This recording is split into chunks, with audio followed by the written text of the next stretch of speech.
তো এখন 11:30 বাজে রাত্রের বেলা। তো আমরা এসছি আর তিনজনে মিলে খাওয়া দাওয়া করে। এই ঠাকুরটা দেখো, আমি মুখখানা এত সুন্দর, অপূর্ব। আমাদের রামনগরের ঠাকুর একদম সাবেকি প্রতিমা। আমার সাবেকি প্রতিমার উপর একটা আলাদাই টান আছে। আমার আর্টিস্টিক ঠাকুর এখন সব জায়গায় তৈরি হয়, আমার একদম ভালো লাগে না। আমার একটু ঠাকুর, দুর্গা ঠাকুর হবে, সাবেকি প্রতিমা হবে, তার সৌন্দর্যটি আলাদা।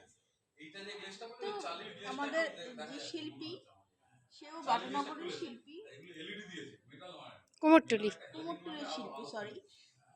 শিল্পী। তো ঠাকুরটা এত সুন্দর। মা ক্যামেরা করছে, মাকে বলবো একটু ক্যামেরাটা ঘুরিয়ে দেখাতে। মোহনবাসীর